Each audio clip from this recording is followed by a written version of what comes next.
Night 2 மணிக்கு phone light மட்டும் ஃபேஸ்ல ரெஃப்ளெக்ட் ஆயிட்டு இருக்கு. இன்னொரு எபிசோட்னு லாஸ்ட் எபிசோட் முடியிற வரைக்கும் பாக்குற பழக்கம். இது ஜஸ்ட் என்டர்டைன்மெண்ட் கிடையாது. இது ஒரு அடிக்ஷன் மாதிரி.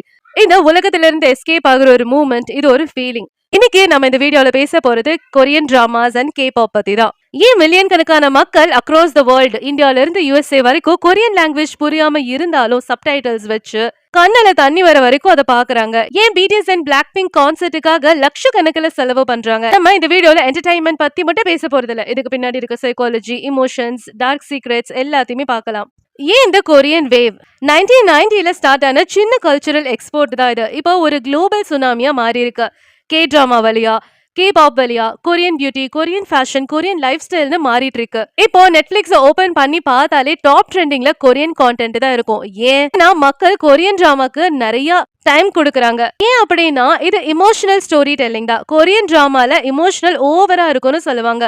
ஆனா ஆக்சுவலா அது பெர்ஃபெக்ட்டா இன்ஜினியர் பண்ணப்பட்ட இமோஷன்ஸ். ஸ்லோவா லவ் வர மாதிரியும், ரெஸ்பெக்ட்ஃபுல் ரொமான்ஸ் இருக்க மாதிரியும், டீப் கனெக்ஷன் இருக்க மாதிரியும் காட்டியிருப்பாங்க. ஹீரோ ஹீரோயின் எல்லாம் ஃபர்ஸ்ட் சைட்லயே கிஸ் பண்ண மாட்டாங்க. அவங்க பாண்டிங் ஃபர்ஸ்ட் பில்ட் பண்ணுவாங்க. அதுதான் நம்ம பிரெயினுக்கு டோபமைன் ஹிட் கொடுக்குது. ஐடியல் லவ் இல்யூஷன் கொடுப்பாங்க. ரியல் லைஃப்ல ரிலேஷன்ஷிப் மெஸ்ஸியா இருக்கும் இல்லையா? ஆனா K-dramaல லாயல் ஹீரோ இருப்பான், கேரிங் பார்ட்னரா இருப்பான், சீட் பண்ண மாட்டான், இமோஷனல் ரொம்ப டீப்பா இருக்கும்.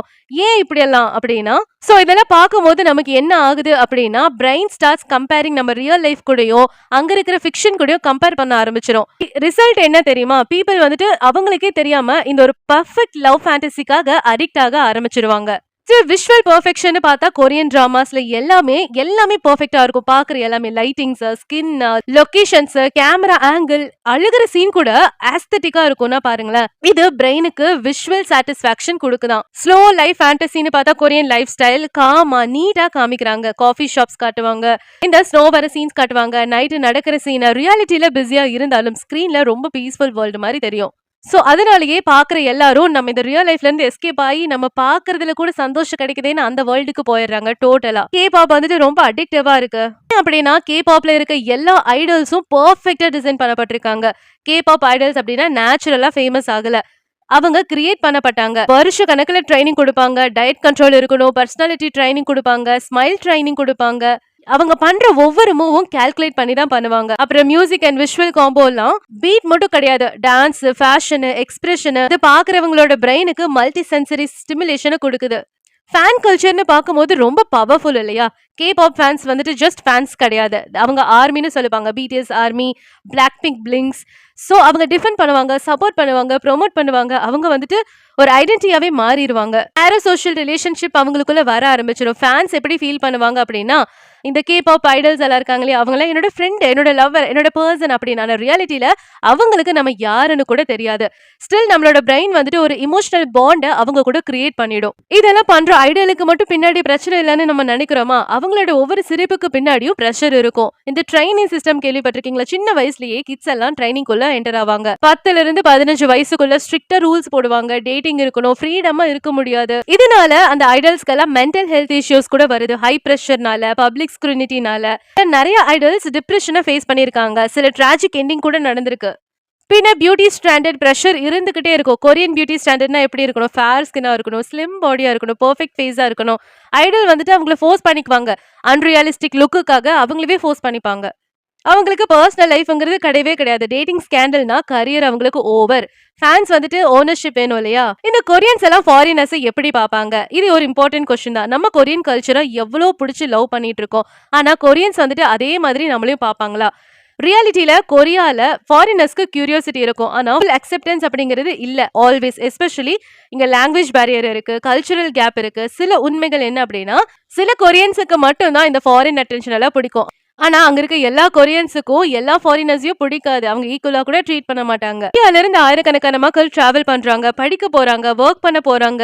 கொரியாக்கு டூரிசம் போவாங்க இல்லையா? அதெல்லாம் K-drama ஹிட் ஆனதுக்கு அப்புறம் இன்க்ரீஸ் ஆயிருக்கு. K-pop ஃபேன் பேஸ் அப்படிங்கிறது வேர்ல்ட் வைடு growth ஆயிருக்கு. கொரியன் லாங்குவேஜ் நிறைய பேர் கத்துக்கிறாங்க. ஃப்ரம் 2010ல இருந்து 25 வரைக்கும் ஒரு மாசிவ் growth இருக்கு. ஸ்கிரீன்ல பாக்குற கொரியா ஒரு கனவு மாதிரி இருக்கும். கிளீனா இருக்கும் ஸ்ட்ரீட் எல்லாம். மக்கள் எல்லாம் ரொம்ப அழகா இருப்பாங்க. பெர்ஃபெக்ட்டா இருக்கும் லவ் எல்லாம். லைஃப் எல்லாம் ரொம்ப ஸ்டைலிஷா இருக்கும். ஆனா ரியல் லைஃப் சேமா இருக்கா? சவுத் கொரியா அப்படிங்கிறது உலகத்துல one of the most developed countries. ஆனா it is the one of the most stressful சொசைட்டின்னு சொல்றாங்க. எங்க கொரியன் ஸ்டூடெண்ட்ஸுக்கு பிரஷர் இருக்கு. எஜுகேஷன் பிரஷர் எப்படின்னா ஸ்கூலுக்கு போகணும், டியூஷன் போகணும், நைட் ஸ்டடி கொடுக்கணும், கிட்ட தூங்காம படிக்கணும். காம்படிஷன் வந்துட்டு ரொம்ப எக்ஸ்ட்ரீமா இருக்கும். இந்தியால பிரஷர் இருக்குன்னு சொல்லுவோம். ஆனா கொரியால நெக்ஸ்ட் லெவல். சக்சஸ் இல்ல அப்படின்னா ஃபெயிலியர் டேக்னு போட்டுருவாங்க.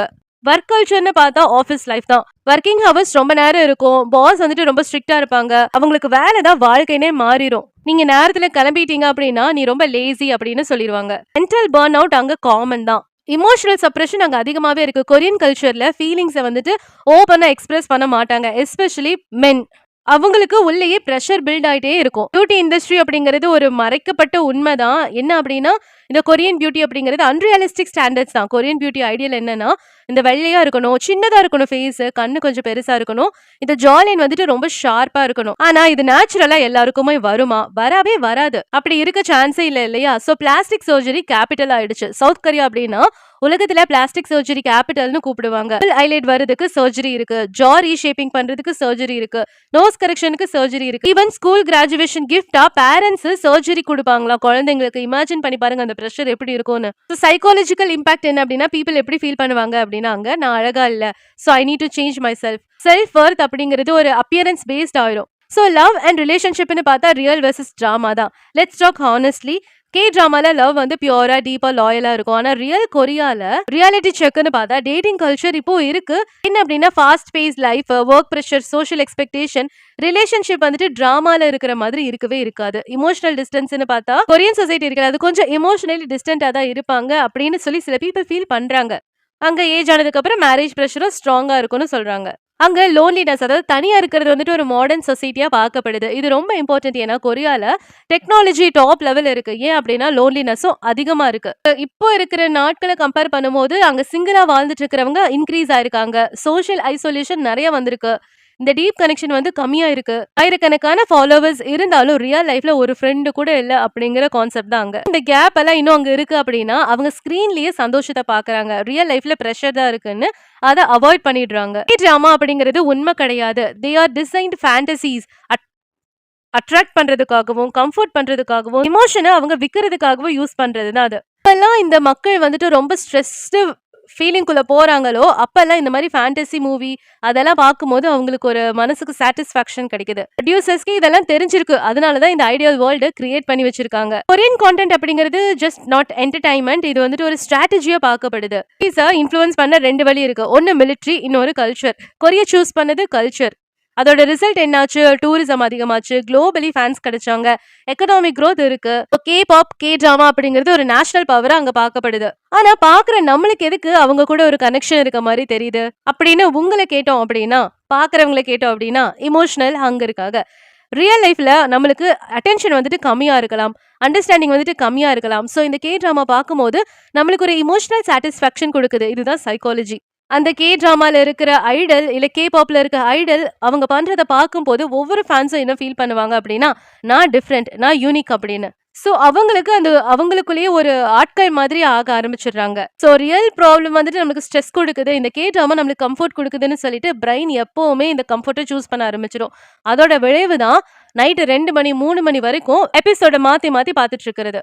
இந்த லவ், அட்மிரேஷன், இன்ஸ்பிரேஷன் இது எல்லாமே நல்லதுதான். ஆனா லவ்வே ஒரு அப்சஷனா மாறிடுச்சுன்னா அது டேஞ்சர் தானே. இனிஷியலா ஃபேன் வந்துட்டு எப்படி அப்சஸ் ஆகுறாங்க அப்படின்னா ஜஸ்ட் ஒன் கே டிராமா அப்படின்னு பார்ப்பாங்க. சரி ஜஸ்ட் ஒன் கே பாப் சாங்னு பார்ப்பாங்க. ஆனா ஸ்லோவா டெய்லியும் பார்க்க ஆரம்பிச்சிருவாங்க. கான்ஸ்டன்ட் அப்டேட்ஸ் எடுத்துட்டே இருப்பாங்க. சோஷியல் மீடியால நம்மளுக்கு பிடிச்ச கே பாப் ஐடலையோ டிராமா ஐடலையோ நம்ம ஸ்டாக் பண்ண ஆரம்பிச்சிருவோம். எப்படின்னா காலையில தூங்கி எந்திரிக்கும் போது ஃபர்ஸ்ட் செக் பண்றது அவங்கள பத்தி நியூஸ் ஏதாவது வந்ததா, நைட்டு தூங்கும் போது லாஸ்ட் தாட் அவங்களாதான் இருக்கணும் அப்படின்னு. This is not just liking, இது வந்து ஒரு அட்டாச்மெண்ட். இதுக்கு பின்னாடி இருக்க சைக்காலஜி என்ன அப்படின்னா பிரெயினோட டோபமைன் அடிக்ஷன் தான். புது கான்டென்ட் அப்படிங்கும் போது நம்மளுக்கு எக்ஸைட்மெண்ட் கொடுக்கும், அப்டேட்ஸ் அப்படிங்கும் போது நம்மளுக்கு ஒரு சந்தோஷத்தை கொடுக்கும், இன்டராக்ஷன் அப்படிங்கும் போது இமோஷனல் நம்மளுக்கு ஹையா காட்டும். சேம் லைக் கேமிங் அடிக்ஷன் மாதிரி இல்லைன்னா சோஷியல் மீடியா அடிக்ஷன் மாதிரி. இது பேரா சோஷியல் ரிலேஷன்ஷிப் அப்படின்னு பார்த்தா இது ஒரு பவர்ஃபுல் கான்செப்ட் தான். இது என்ன அப்படின்னா one sided emotional relationship. Fan என்ன ஃபீல் பண்ணுவாங்க, அவன் என்ன புரிஞ்சுக்கிறான், அவங்க என்னோட லைஃப்ல ஒரு பார்ட். ஆனா ரியாலிட்டில அவங்களுக்கு நம்ம யாருன்னே தெரியாது. இது ஒரு எமோஷனல் ட்ராப்பா பார்க்கப்படுது. இது டேஞ்சரஸ். ஏன் அப்படின்னா, பிரைன் வந்துட்டு ஒரு ரியல் ரிலேஷன்ஷிப் மாதிரி நம்மள ட்ரீட் பண்ண ஆரம்பிச்சிரும். இதனால நம்மளுக்கு ஜெலசி வரலாம், பொசெசிவ்னஸ் வரலாம், எமோஷனல் டிபெண்டன்சி வரலாம். ஐடல் டேட்டிங் நியூஸ் வந்தாலே ஃபேன்ஸ் எல்லாம் ரொம்ப ஹார்ட் பிரேக் ஆகி ரொம்ப ஃபீல் பண்ண ஆரம்பிச்சிருவாங்க. பிகாஸ் பிரைன் வந்துட்டு ஆல்ரெடி இமேஜின் பண்ணியிருக்கும் நம்மளுக்கும் அவங்களுக்கும் கனெக்ஷன் இருக்குன்னு. இந்த ஃபேண்டம் கல்ச்சர் அப்படிங்கிறது டாக்ஸிக் தான். ஃபேன்ஸ் எல்லாருமே சேம் கிடையாது. சில ஃபேன்ஸ் இந்த லைனை கிராஸ் பண்ணுவாங்க. ஐடல் வர்ஷிப் எக்ஸ்ட்ரீம் லெவல்ல போகும். லைக் இந்த ஐடல்ஸ் எல்லாம் வந்துட்டு ஒரு கடவுள் மாதிரி பார்க்க ஆரம்பிப்பாங்க. அவங்களை பத்தி ஏதாவது ஒரு கிரிட்டிசிசம் வந்தா அதை அலோவ் பண்ணவே மாட்டாங்க. ஆன்லைன்ல இந்த குரூப்புக்கும் அந்த குரூப்புக்கும் ஃபைட் வரும். BTS versus others, Blackpink versus others அப்படின்னு. சில ஃபேன்ஸ் என்ன பண்ணுவாங்க, ஐடல்ஸை எல்லா பக்கத்துலயும் ஃபாலோ பண்ணுவாங்க. அவங்களோட பிரைவசிக்குள்ள போவாங்க. இது லவ் இல்ல, இது கண்ட்ரோல். இப்படி பண்ணியே நம்மளோட ஐடென்டிட்டியை நம்ம இழக்க ஆரம்பிச்சிருவோம். இதுதான் ஐடென்டிட்டி ஷிஃப்ட். ஸ்லோவா நம்மள சேஞ்ச் பண்ணிப்போம். Dressing style, talking style, thinking style, நம்ம கல்ச்சர், நம்ம ஐடென்டிட்டி கிராஜுவலா ஃபேட் ஆயிட்டே இருக்கும். இது கம்பேரிசன் ட்ராப்னு சொல்லுவாங்க. அவங்க லைஃப் பெர்ஃபெக்ட், ஏன் லைஃப் நார்மல். ரிசல்ட் என்ன, நம்மளுக்கு செல்ஃப் எஸ்டீம் கம்மியாயிடும். நம்மளுக்கு எது பண்ணாலுமே அதுல ஒரு சாட்டிஸ்ஃபேக்ஷன் கிடைக்காது. ரியாலிட்டி டேமேஜ் ஆயிடும். ஒரு ஃபேண்டசி வந்துட்டு ஒரு அளவுக்கு இருக்கலாம். ரொம்ப இருந்துச்சு அப்படின்னா ரியாலிட்டியில அது இம்பாக்ட் ஆகதான் செய்யும். இதனாலதான் ரிலேஷன்ஷிப்ல நிறைய எக்ஸ்பெக்டேஷன்ஸ் வருது. ரியல் லைஃப் பார்ட்னர் வந்துட்டு கே டிராமா ஹீரோ மாதிரி இருக்கணும், பண்ணணும்னு எக்ஸ்பெக்ட் பண்ணுவாங்க. அது இம்பாசிபிள். நம்மளுக்கு ப்ரொடக்டிவிட்டி லாஸ் ஆகும். நம்ம நிறைய டைம் இந்த கே பாப், கே டிராமால டைம் வேஸ்ட் பண்ணுவோம். ஃபோக்கஸ் வந்து நம்மளுக்கு ரெடியூஸ் ஆகும். இதுவே மென்டல் ஹெல்த் இம்பாக்ட் பண்ணும். ஆங்ஸைட்டி வரும், லோன்லினஸ் வரும், இமோஷனல் டிபெண்டன்சி வரும். நம்மளுக்கு யாராவது டிபெண்ட் பண்ணி இருக்கு நம்ம தேடிட்டே இருப்போம். சினிமா தியேட்டர்ல பார்த்து முடிச்சவங்க இப்ப 24/7 கான்டென்ட்டுக்காக அலையறாங்க. இன்ஸ்டாகிராம், யூடியூப், ட்விட்டர் அப்படின்னு. ஸோ பிளாட்ஃபார்ம் என்ன பண்ணும், இது ஒரு ஆல்கரிதம் ட்ராப் தான். நீங்க கே பாப்பை பிடிக்கிறீங்க அப்படின்னா நிறைய கே பாப் கான்டென்ட்டா காட்டும். நீங்க டிராமா பாக்குறீங்க அப்படின்னா நிறைய டிராமா கான்டென்ட்டா காட்டும். ஸ்லோவா உங்களோட ஃபுல் வேர்ல்டே சேஞ்ச் ஆயிடும். ஆனா ஏன் இதெல்லாம் ரியலா இருக்கு? இந்த பொய்யான உலகம் எதுக்கு ரியலா இருக்க மாதிரி ஃபீல் ஆகுது? இந்த பிரெயினுக்கு டிஃபரன்ஷியேட் பண்றது கொஞ்சம் கஷ்டம். என்ன அப்படின்னா, இந்த விஷுவல், சவுண்ட், எமோஷன் எல்லாமே கம்பைன் ஆனா அது ரியாலிட்டியா ஃபீல் பண்ண ஆரம்பிச்சிடும். அதுதான் ஃபிக்ஷனல் கேரக்டர்ஸ் கூட ரியலா ஃபீல் பண்ண ஆரம்பிப்போம். இதெல்லாம் அப்போ கெட்டதா அப்படின்னு கேட்டா, let's be fair. Okay, K drama, K pop அப்படிங்கிறது ஈவில் கிடையாது. பாசிட்டிவ் சைடு என்ன அப்படின்னா, என்டர்டைன்மெண்ட் இருக்கு, கல்ச்சுரல் எக்ஸ்போஷர் இருக்கு, மோட்டிவேஷன், கிரியேட்டிவிட்டி இருக்கு. ஆனா நம்மளோட கண்ட்ரோலை லூஸ் பண்ற பவர் நம்ம இழக்க கூடாது. நம்ம என்ஜாய் பண்ணலாம், அதுக்கு நம்மளையே தொலைக்க கூடாது. அட்மையர் பண்ணலாம், அதுக்கு நம்மள அவங்க கூட கம்பேர் பண்ணக்கூடாது. லவ் பண்ணலாம், ஆனா அதுவே ஒரு டிபெண்டா மாத்திக்க கூடாது. இது நம்மளோட லைஃப், நம்ம டிராமா கிடையாது, அது ரியல். இதெல்லாம் எங்க போய் முடியுது லாஸ்ட்ல? What is the future of this Korean wave அப்படின்னு பார்த்தா, கொரியன் வேவ் அப்படிங்கிறது ஆல்ரெடி பீக்ல இருக்கு. ஆனா will it last forever அப்படின்னு கேட்டா, global expansion already Hollywood collaborate பண்ணிட்டு இருக்கு. இன்டர்நேஷனல் ஃபேன்ஸ் இன்க்ரீஸ் ஆயிட்டு இருக்காங்க. மல்டி லாங்குவேஜ் கான்டென்ட் வந்துட்டு தான் இருக்கு. ஃபியூச்சர்ல இன்னும் பெருசாகலாம். ஓவர் சேச்சுரேஷன் ரிஸ்க்னு பார்த்தா, நிறைய கான்டென்ட் வந்தா மக்களுக்கு போர் அடிக்க ஆரம்பிச்சிடும். இந்த ட்ரெண்ட் அப்படிங்கிறது ஷிஃப்ட் ஆயிட்டே இருக்கும். அது பாசிபிலிட்டி தானே. உலகத்துல எல்லா ட்ரெண்டும் சேஞ்ச் ஆயிட்டே தான் இருக்கும். ஆனா கொரியா நாளைக்கு வேற கண்ட்ரியா கூட மாறலாம். இந்தியாலன்னு பார்த்தா ஹியூஜ் கொரியன் இன்ஃப்ளூயன்ஸ் இருக்கு. கொரியன் ஹேர் ஸ்டைல் நிறைய பேர் வச்சுக்கிறாங்க. Fashion, skin care, food. So இந்த கல்ச்சர் கூட ஷிஃப்ட் ஆயிட்டு தான் இருக்கு. ஸ்லோவா யூத்தோட மைண்ட் செட் எல்லாம் சேஞ்ச் ஆயிட்டு தான் இருக்கு. புது நியூ கல்ச்சரை வந்துட்டு எக்ஸ்போஷர் பண்றோம்னு சொல்லிட்டு நம்மளோட லோக்கல் ஐடென்டிட்டியை நம்ம மறந்துடுறோம். கேள்வி என்ன அப்படின்னா, நம்ம அடாப்ட் பண்ணமா இல்ல நம்ம காப்பி பண்றோமா? இந்த ஸ்க்ரீன்ல பாக்குற வேர்ல்டு எல்லாம் பெர்ஃபெக்டா தான் இருக்கும். ரியல் லைஃப்ல வந்து ரொம்ப மெஸ்ஸியா தான் இருக்கும். ஏன்னா கே டிராமால காதல் எப்பவுமே ஜெயிச்சிரும். ப்ராப்ளம் எல்லாமே சால்வ் ஆயிடும். லைஃப் வந்துட்டு கடைசியில பியூட்டிஃபுல்லா முடிப்பாங்க. ஆனா ரியாலிட்டியில பிரேக்கப் இருக்கும், ஃபெயிலியர் இருக்கும், கன்ஃபியூஷன் இருக்கும். So that doesn't make reality bad இல்ல. நம்ம ஏன் இல்யூஷனை சூஸ் பண்றோம்? ஹியூமன் நேச்சருக்கு கம்ஃபர்ட் வந்துட்டு ரொம்ப பிடிக்கும். ரியாலிட்டியில சிலதெல்லாம் ரொம்ப பெயின்ஃபுல்லா இருக்கும். இல்யூஷன் வந்து எப்பவுமே அழகா தெரியும். ஸோ பிரெயின் வந்துட்டு எப்பவுமே இல்யூஷனை தான் சூஸ் பண்ணும். அதனாலதான் இந்த ஃபிக்ஷனல் வேர்ல்ட்ல சந்தோஷமும் ரியல் வேர்ல்ட்ல ஸ்ட்ரகிளும் கிடைக்குது.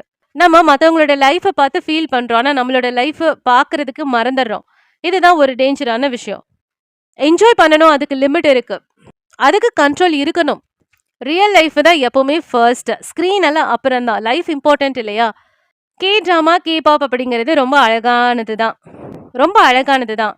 ஆனா அது உங்களோடது கிடையாது. உங்களோட லைஃப் யூனிக், இம்பர்ஃபெக்ட், ரியல். அதுதான் மோஸ்ட் வேல்யூபிள். ஸோ பியூட்டிஃபுல் இல்யூஷனை பார்த்து ரியல் லைஃப்ல மறந்துடாதீங்க. இந்த வீடியோ பத்தி நீங்க என்ன நினைக்கிறீங்கன்னு காமெண்ட்ல சொல்லுங்க. மறக்காம இந்த சேனலை